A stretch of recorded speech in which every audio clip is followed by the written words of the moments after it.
O ito po baka sabihin nyo ako po ay nanlilin lang. Ito po ang post ni Arnold Clavio. Dito po sa Instagram niya na ako si Igan.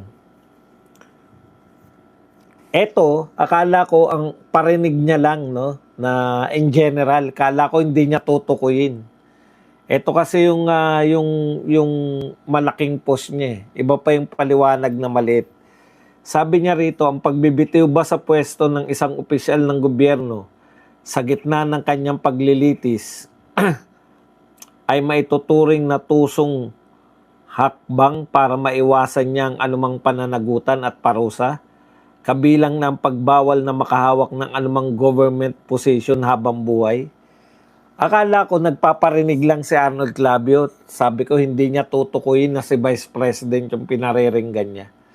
Pero pag binasa niyo po yung kanyang paliwanag, ito po, mga kabulalo, malakas ang ugong na nais ni Vice President Sara Duterte na makipagpulong closed door kay Pangulong Bongbong Marcos Jr. para pag-usapan ang umano'y pagbibitiw niya sa pwesto at payagan siyang makatakbo sa 2028 presidential election. Alam po ninyo, ito, yung mga troll po ng mga walang pangalan, kinakalat na po itong issue na to na nagre-request daw po si BP Sara ng closed door meeting kay BBM. Kinakalat na po yan ng mga walang pangalan na troll. Kaya hindi ko po binabalita to. Kahapon ko pa nakikita to yung closed door meeting. Nanghingi po ng closed door meeting si BP Sara kay BBM. Sabi ko, hindi ko papatulan yan dahil wala nga mga pangalan, yung mga alias-alias lang. Pero nung si Arnold Clavio na po yung nagbabalita, ibang usapan na po to. Ito po ay panlilin lang na. Nakakahiya ka, Arnold Clavio. Naturingan ka, isa sa pinakasikat. Siguro kung nabubuhay pa si Mike Enriquez. Kung nabubuhay pa si Mike Enriquez tsaka si Mel Chanco. Buhay pa ba si Mel Chanco?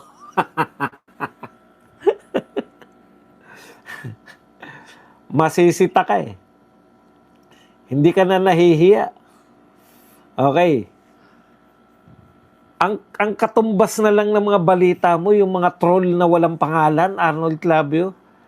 Meron nabasa ko na yan, yung sinasabi niya na closed door meeting. Ibig sabihin si Arnold Clavio bahagi na lang ng mga troll, no? Na walang mga pangalan. Kaya para maging legit yung mga balita ng mga troll na walang pangalan, ito po yung mga binabalita na hindi naman po, ito po, chismis to. Pero abangan natin, baka ibalita na rin to ni Arnold Clavio.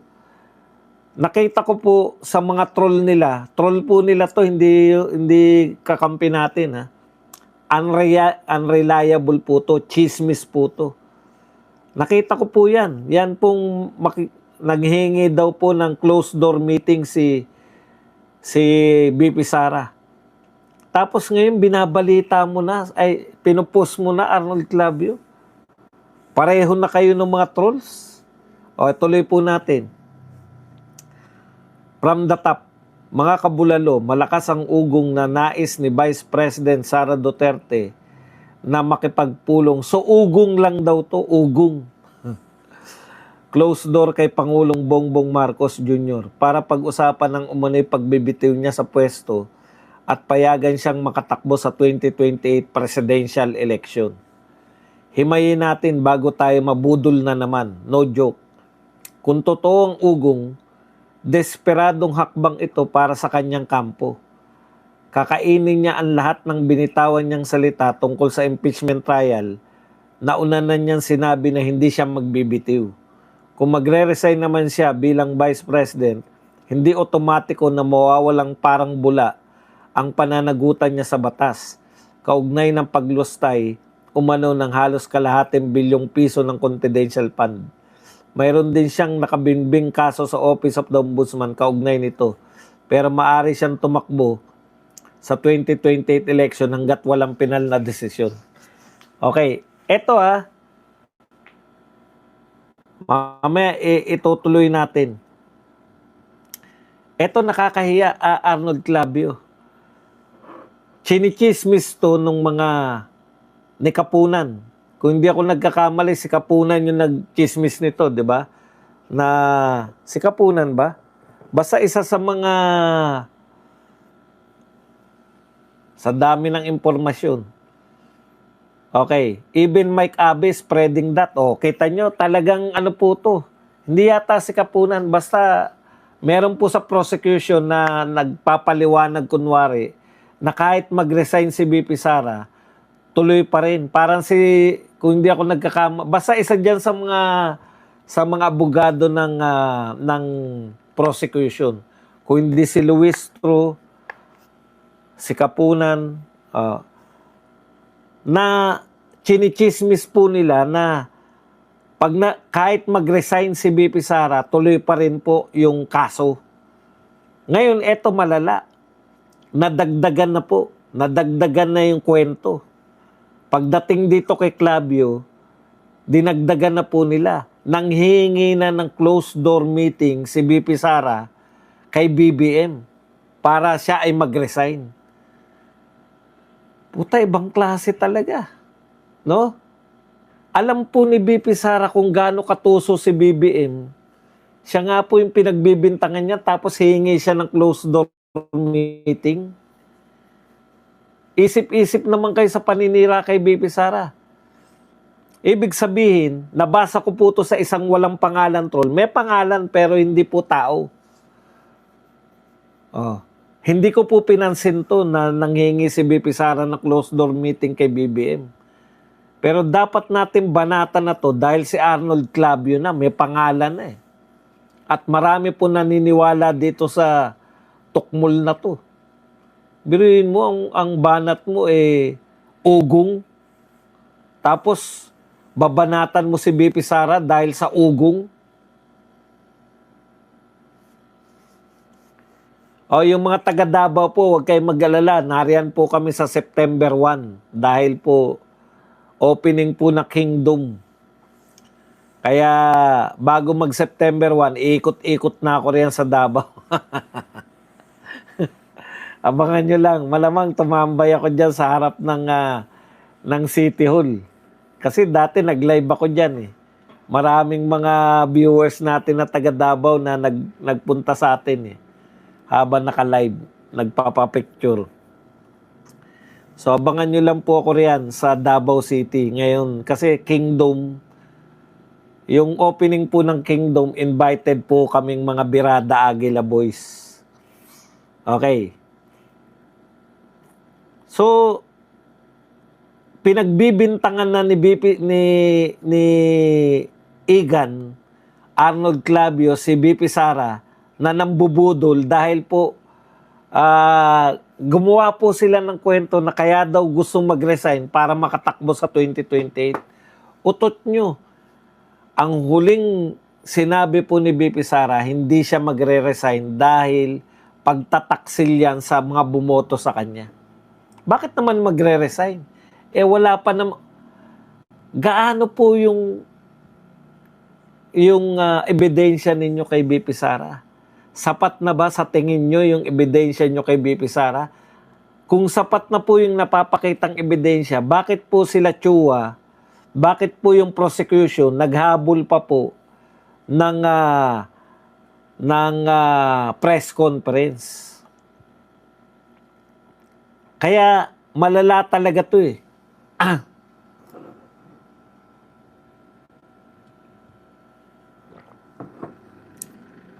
Dahil lang sa ugong.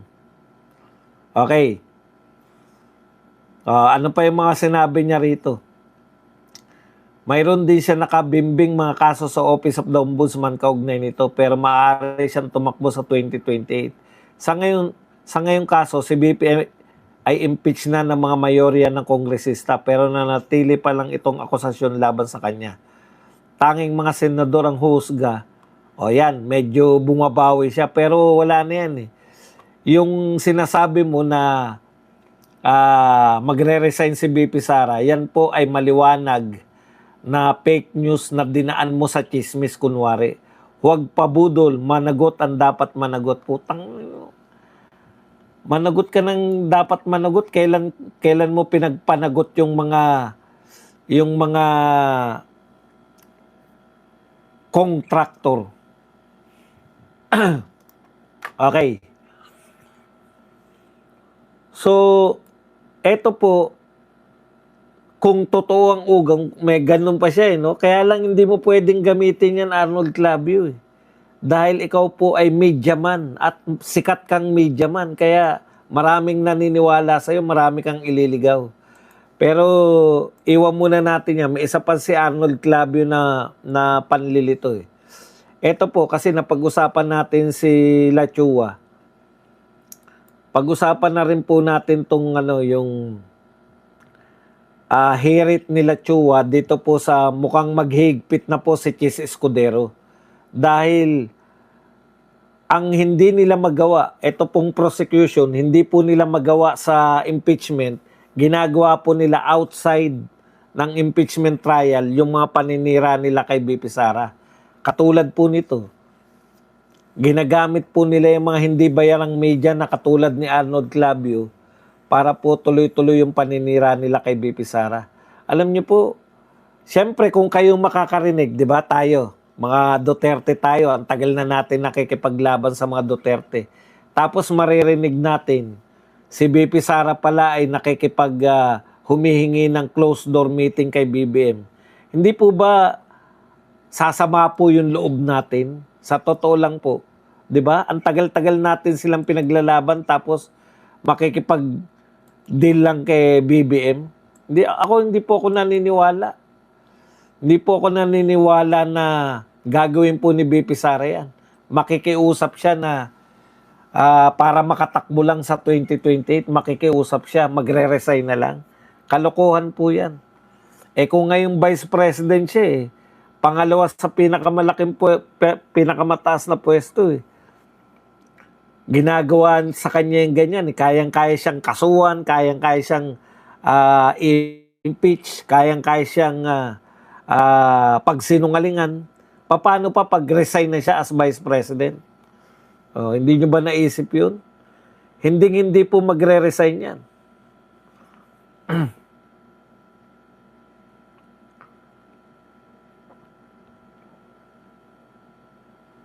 Okay. Pag-usapan natin tong sinasabi ni Chua. Baka ito na ang huling pag-uusap natin, sabi po ni Chua, sa posibilidad na higpitan ang public statements ng mga prosecution at defense kaugnay ng mga usaping dinidinig sa impeachment court. Tama po yan kasi natatandaan ko po, nagtataka nga ako bakit paglabas nila sa impeachment trial, may press conference sila at binabanatan nila si BP Sara. May press conference sila at binabanatan nila yung mga abogado sa kabila. Mali po yan Alam po nating mali yan. Subjudice po ang tawag dyan. Pero dahil alam nila na kakayanin nila si Chis Escudero dahil baliktarin. Alam nila na kakayanin nila si Chis Escudero dahil takot sa kulong. Alam nila na kakayanin nila dahil may kaso na pwedeng isampa sa kanya.